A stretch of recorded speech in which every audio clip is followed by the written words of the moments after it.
Hey, welcome to another model building workshop. I'm Mr. Allen, coming to you from Providence, Rhode Island, here in my basement workshop, and we're doing this on behalf of the Community Libraries of Providence. Check out their website, clpvd.org. Okay, so today we're going to be looking at some gigantic 1/28 scale World War I aircraft from Revell, and these date back to the 70s, and these were built by my dad. So hats off to Dad. And these are things that he built a while back. Well, probably decades ago at this point. Probably the 90s, I'm thinking. Not sure, early 2000s. Good question. Not really positive, and I can't ask him. So I know there's a backstory here. I know that a friend of mine, I guess he had a relative that passed, and there was a barn, and these model kits, boxes, these kits were sitting in that barn, and they passed them on to us. And my dad eagerly took the challenge to build these things, and that's a while back. And so here they are finished.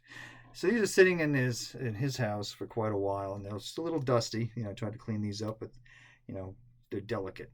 So this is the Fokker DR1, the infamous triplane, and my dad was drawn to this is Werner Voss's aircraft, that fighter ace from World War One. So it's not the Red Baron as you would expect.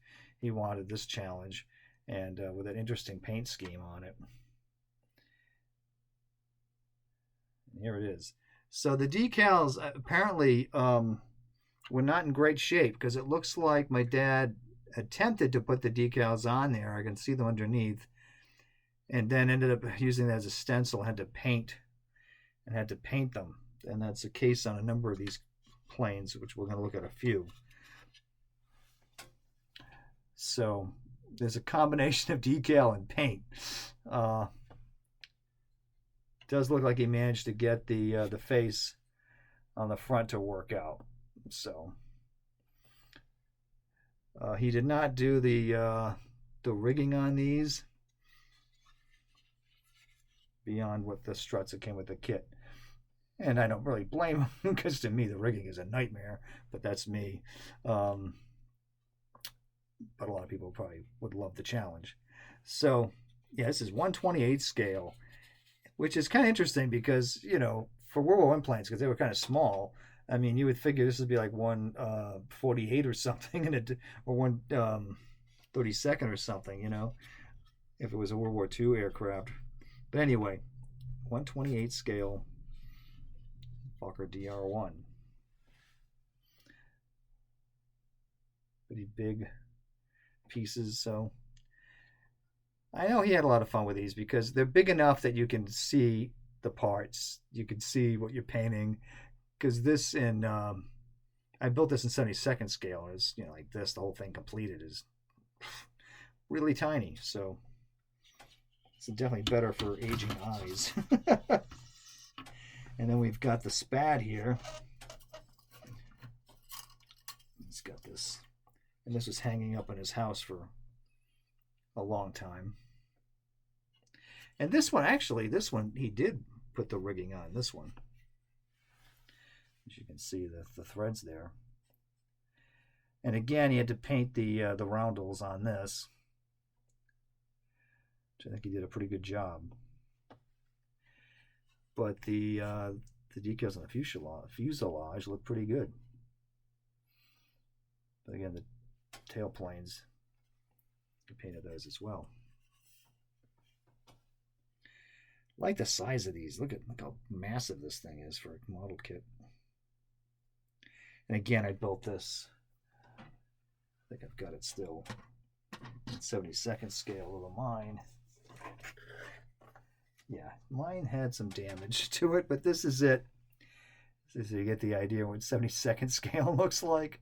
I was trying to repair this because this fell off a shelf and suffered miserably. Got a missing wheel. Anyway, you get the idea, but look at the size comparisons, right?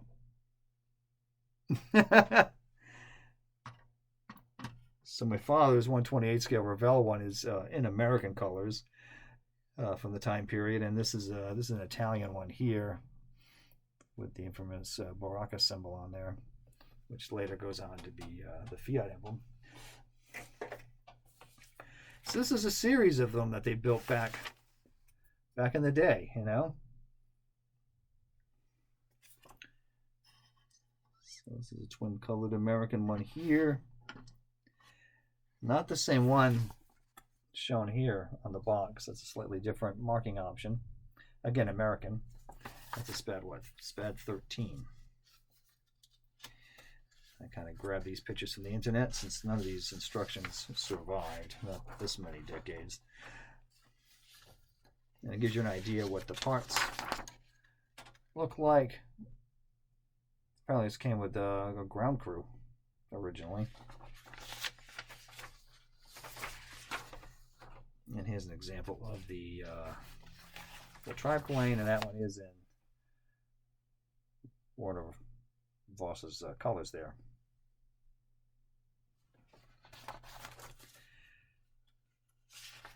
So the other one, which we'll dig out in just a moment, I have to pause and go get these because they're so big. I've got them tucked away, and of course you got to have the Camel, right? So that was the third in this set. And we'll get that in just a moment. I believe this is Roy Brown's plane. One of these, I think, is. Was credited with shooting down the Red Baron. And this gives you an idea what the parts look like for the Camel. And we'll go grab that Camel in just a moment. And again, the early American emblem was this during World War I. It was the star and the blue circle with the red dot in the middle. That's what we're kind of familiar with in that time period. But during World War I, they adopted the roundels just to make it uniform with France, Italy, and Great Britain by doing the roundels. All right, let me go get those camels. Hold on just a moment. Okay, and we're back, and we got some of the camels here. There's one of the figures.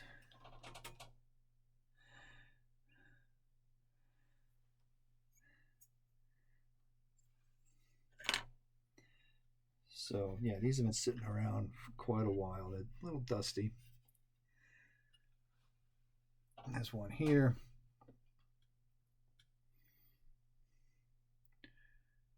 Not completely sure if that's Roy Brown's or not. I don't know if that's, I'm guessing, but I'm not really positive what these are at this point.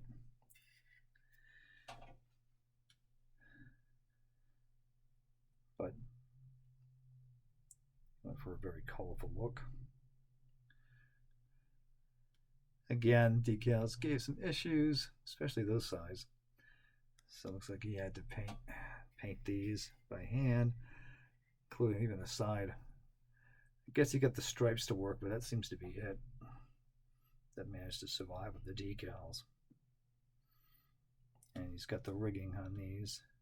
So sorry I made fun of you, Dad, for the first one, but I didn't have the rigging, but it looks like the rest of these do. So I should have known, because my dad used to build these sailing ships that had all of the rigging, so, you know. Sorry I doubted thee. There's another one here. More subdued olive color. So looks like the stripes are the only decals that survived on these two kits.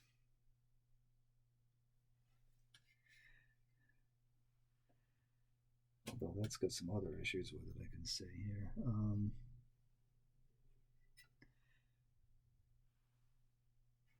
Maybe not. It does seem like the machine guns sit in really close on the chair. I don't know if you can see that. Not a lot of room in the cockpit. It looks like it's all gun. It's got the dope linen color underneath, I believe. Yeah, the tan.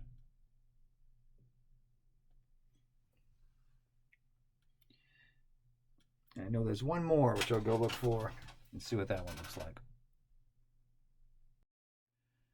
And finally, we got one more here.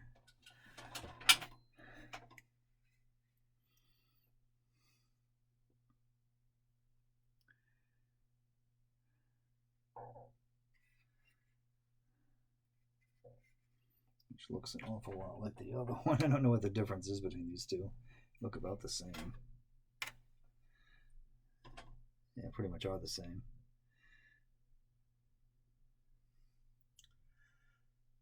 Guess he liked them so much he just kept building them.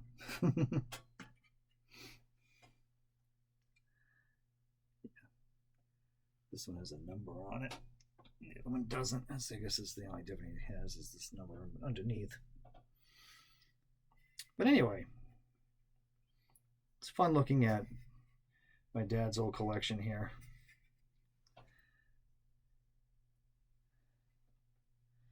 Of his 1/28 scale World War I aircraft from Revell.